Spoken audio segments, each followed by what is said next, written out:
Good morning, or good afternoon, or good evening, good whatever time of day you are watching this presentation. My name is Desiree Bowers, and I will be presenting on Chapter 14's case study, Lumber Liquidators, Laminate Flooring.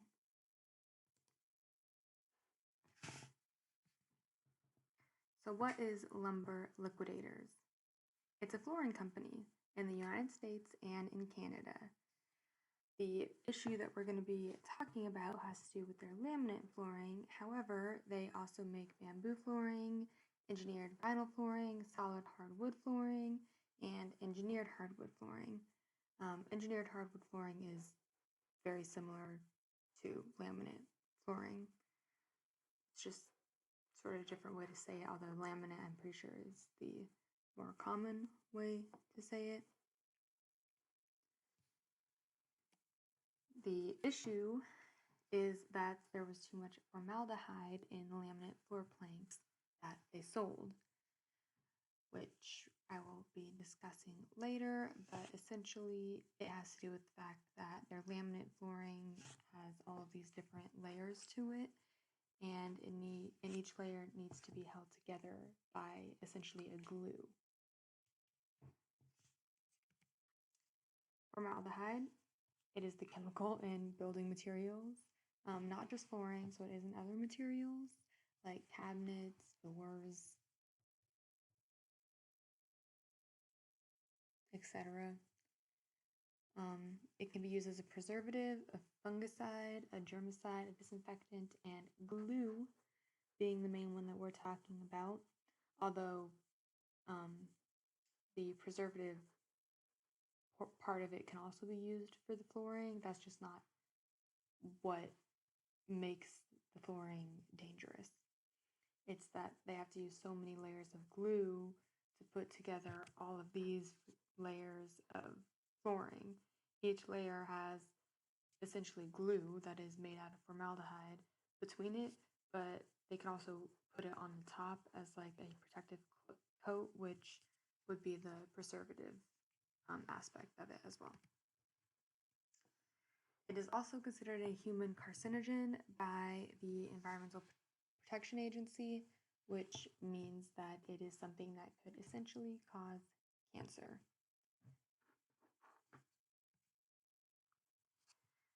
The danger, apart from the cancer, that's the biggest concern from long-term exposure, but even just short-term, it could cause irritation in your eyes, itchiness, redness.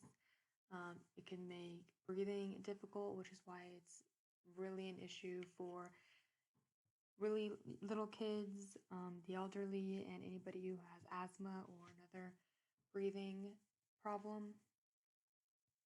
And off-gassing is how it affects you, essentially. So it's not like you're laying on the floor and all of a sudden you're sick from touching the floor necessarily, and obviously nobody's around eating floor.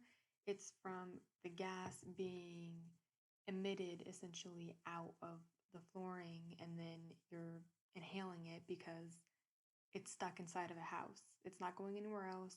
You know, you got walls, so all that gas that comes up out of the flooring is just stuck there, and however long you're in that room or whatever location has that flooring, it will cause potential issues.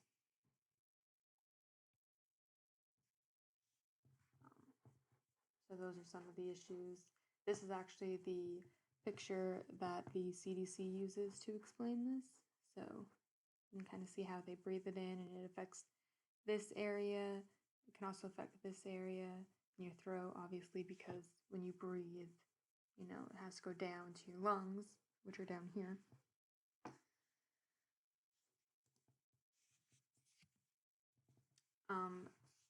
There was no regulation really at this time that this case study was written in 2015. Um, they had there was a few things that were in the process of becoming regulation, but they weren't quite there yet. For example, the EPA had drafted certain standards for national emissions, but they hadn't finalized them yet. The Consumer Product Safety Commission, they didn't have any rules at all, although we'll talk more about them later in this presentation because I think that they were sort of making up for that with what they did after this whole situation. But in California, they actually took matters into their own hand and they created standards for the usage of formaldehyde. They called these standards CARB 2 after California Air Resources Board, in other words, CARB.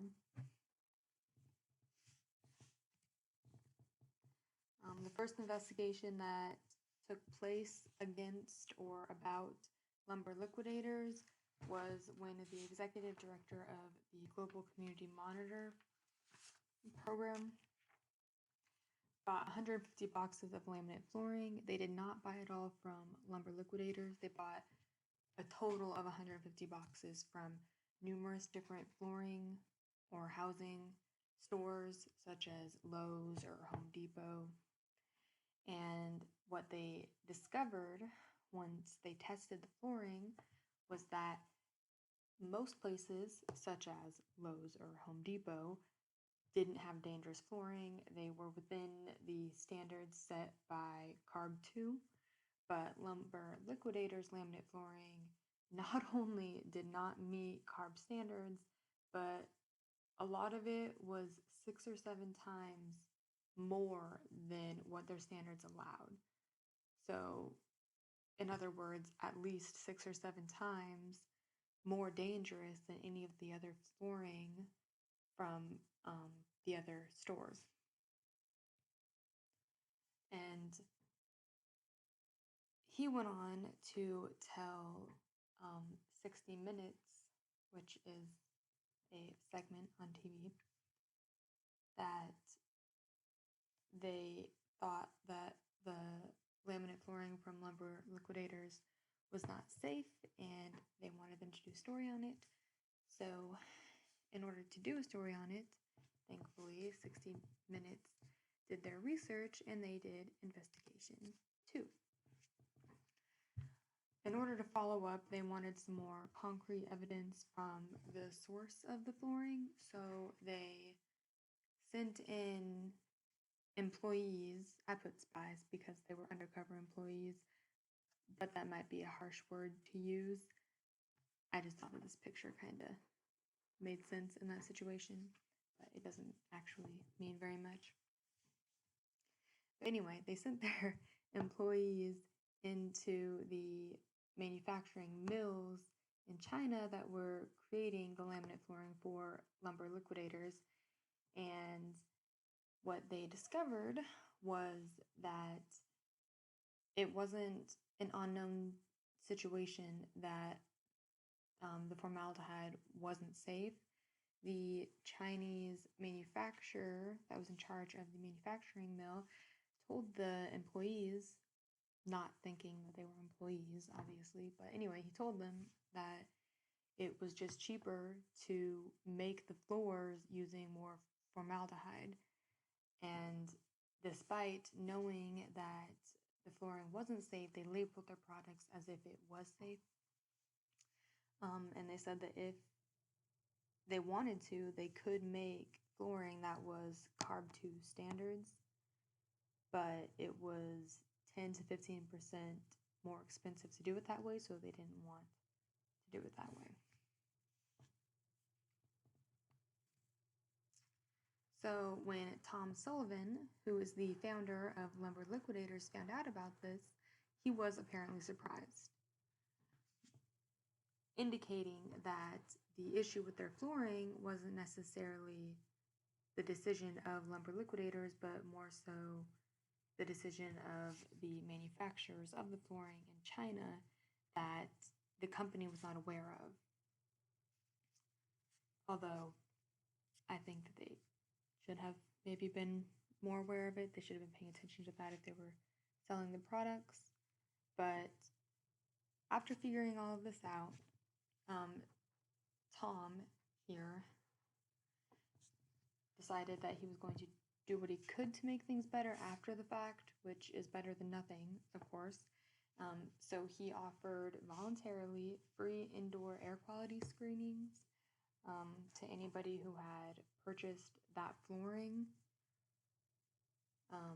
He also suspended using the Chinese flooring anymore, although, perhaps he could have just told them that they needed to make sure that it was safe before sending it to them.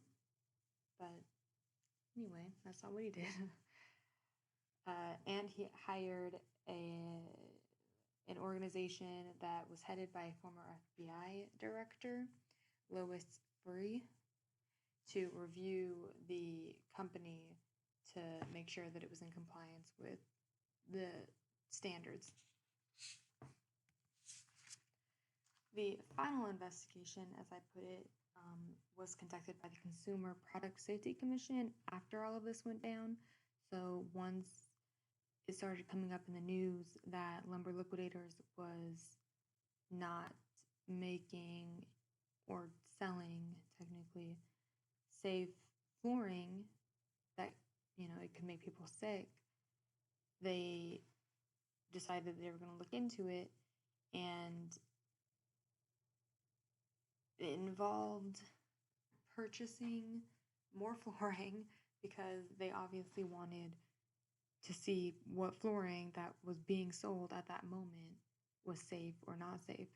So they had a bunch of their different staff members purchase flooring, and they sent it to private labs to be tested.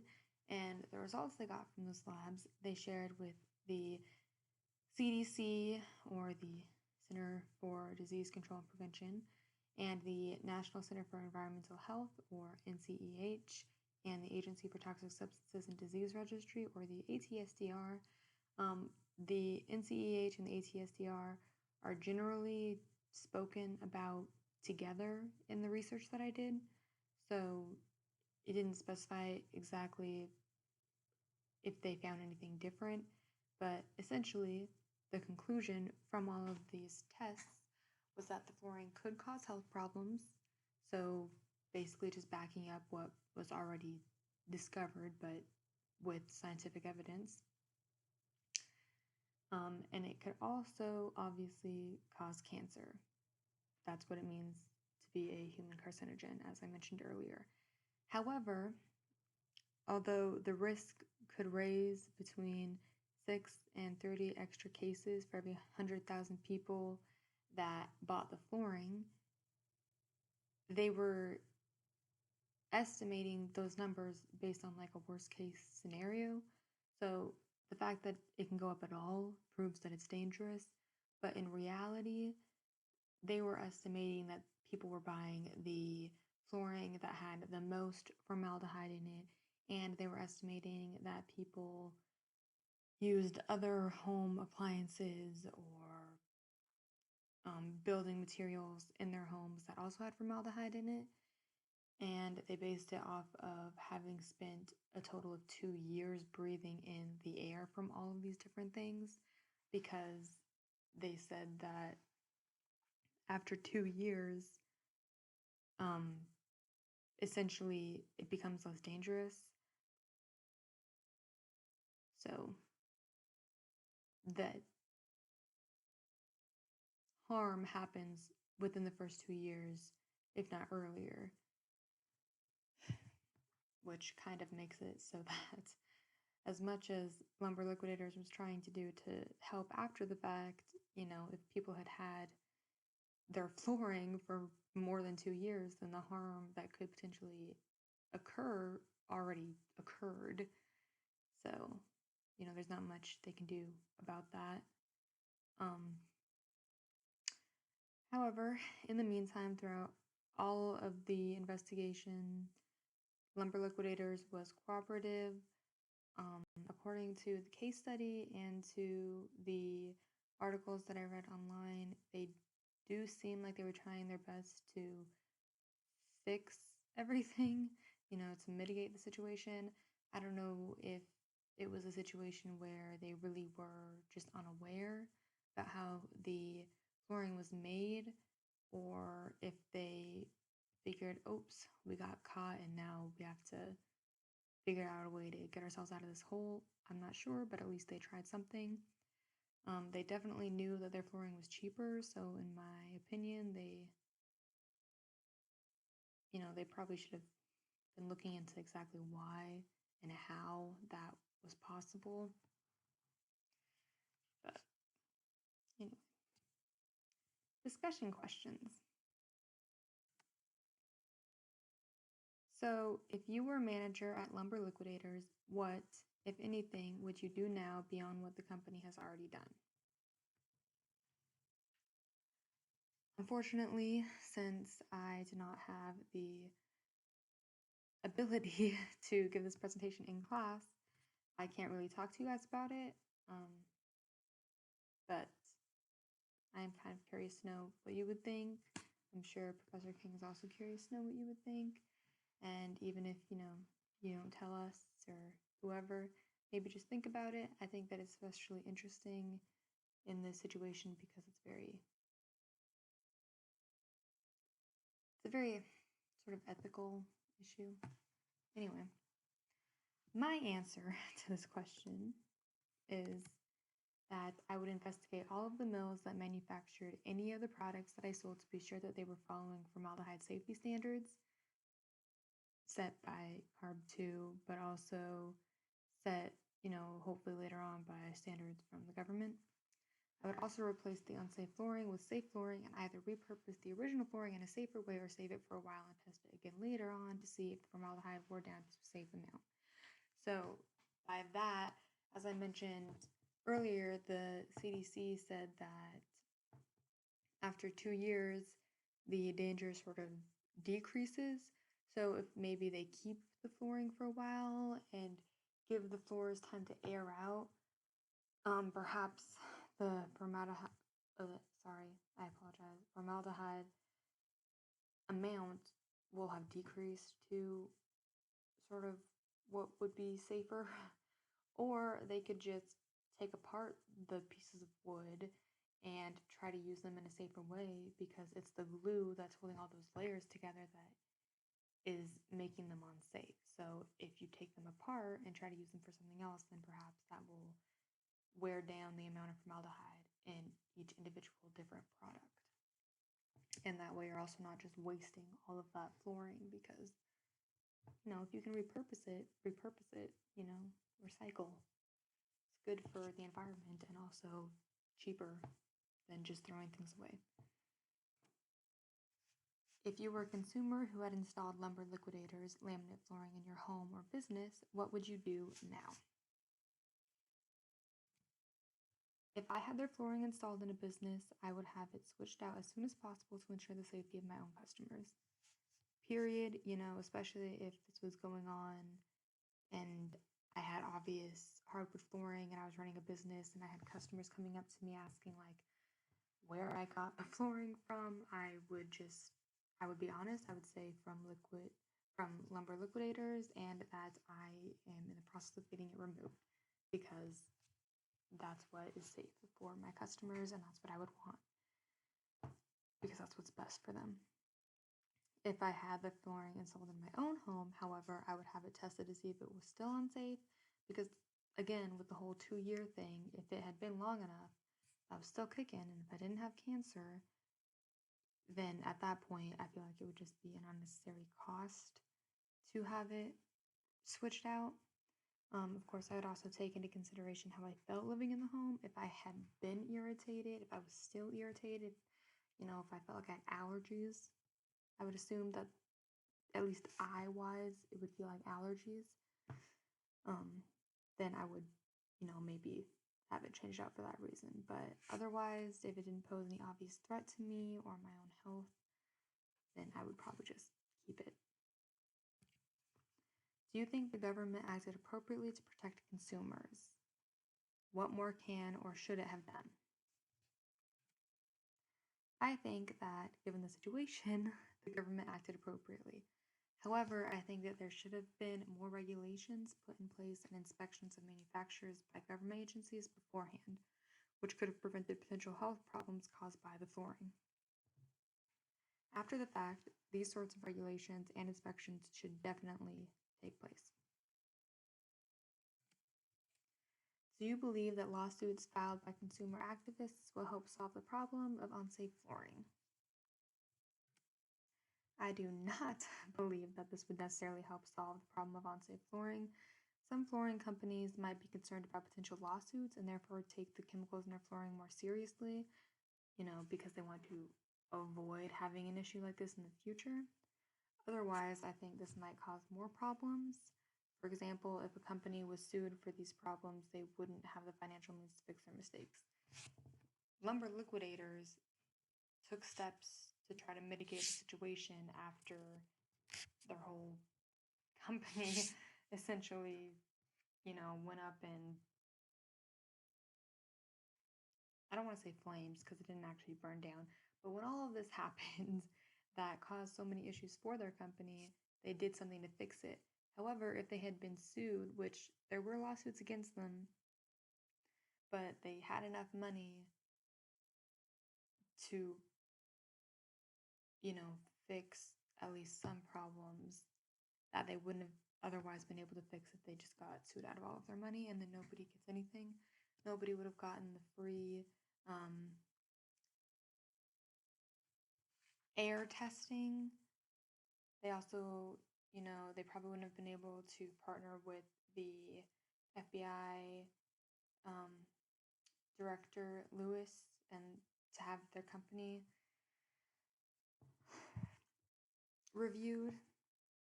So those are things to keep in mind. You wouldn't want to take away their ability to spend their own money to fix their problems, and then somebody else is suddenly having to spend the money to fix their problems. So that just seemed like an issue to me. In your opinion, who was most responsible for the fact that consumers were exposed to formaldehyde at levels that exceeded the safety limits established by California regulations?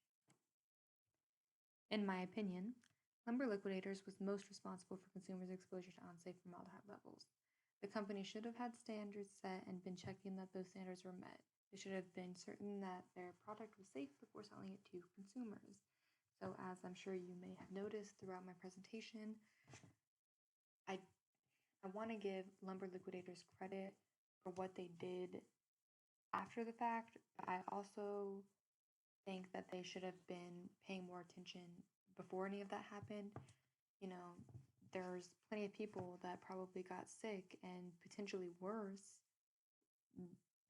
people who may have gotten cancer that they wouldn't have gotten if they perhaps didn't spend numerous years just breathing in these chemicals. So I think that, especially knowing that their flooring was cheaper, they should have had the background knowledge as to why, and they should have been checking in to, at least to the best of their ability, into these, manufacturing mills in China. And I'm also, curious if it wasn't just China, if they have mills in other places that they didn't look into, but since that didn't get brought up, are they still being safe? They needed to make sure that what they were selling to their customers wasn't dangerous. They shouldn't have taken a chance on that. It shouldn't have been that surprising to Tom Sullivan, the founder, when he found out that the manufacturer manager in China that was in the 60 Minutes investigation or interview situation, that it shouldn't have been a surprise to him. He should have known ahead of time, because obviously he doesn't seem, from everything he did after the fact, he doesn't seem like he was necessarily trying to just get away with it. So perhaps if he would have known this earlier, it just would have prevented a lot of potential harm, I think. Who should be responsible for assuring the safety of flooring products? The retailer, the supplier, the customer, the lawyers, or the government regulators? Why do you think so? Well, you guys probably already know my answer to that. I feel like I kind of sort of did a little rant on that in the other question, so I apologize, but bear with me. I believe that the retailer, the supplier, and the government regulator should be responsible. The customer shouldn't have to worry about being safe. They should be able to trust that what they're buying just is safe. They shouldn't have to walk into a place and start asking a bunch of questions about chemicals that, let's be honest, the average person isn't going to know probably even how to pronounce half the chemicals in some things that are made out there, let alone whether or not they're dangerous and whether or not they would even be in something like flooring or cabinets. The lawyers should never have to be involved because the flooring should be safe before it goes to consumers. This might not be the case if the company has to hire a lawyer to deal with a manufacturing mill, but I understood lawyers in this question as like the lawyers that customers or other businesses hired to sue lumber liquidators or another company that is in the wrong. So that should never happen, hopefully, if everything is all sorted out and good beforehand. The government should have specific regulations in place so that businesses have guidelines to follow. I don't, it's not just the government's job, businesses need to be making sure that they're following the rules too, and they need to be making sure that what they're selling and what they're doing is what's best. However, it's just a little bit easier, I think, for them to do that. And also, some companies might not really want to spend the extra money unless they have to. So the government having specific regulations or like minimums at least to try to follow can be beneficial for sure. If anything, it could help a new business sort of figure out how to go about what they should have for their own standards, if that makes sense. But it should also be something that if they go below, if someone goes below like the minimum standards set by the government, then they should be held responsible legally. I mean, how much money can fix someone potentially getting cancer from floors? That just should never happen. People should just be careful before that ever happens. The supplier in the situation I understood as being the manufacturer. So for like the lumber liquidators, their manufacturer that they were seemingly holding more so responsible were all of the manufacturers in China, according to this case study. And I don't think that's necessarily right. Like if they didn't have standards that they were told that they had to follow, then, you know, on their part, yeah, they should have just done better, but also if they weren't told they had to, then like they had no reason to otherwise. I don't know if that makes sense, but why would they spend more money to do something that they're not being asked to do? Especially if those floors weren't being sold to people in China, they were being sold to people in the United States and in Canada. So, yeah.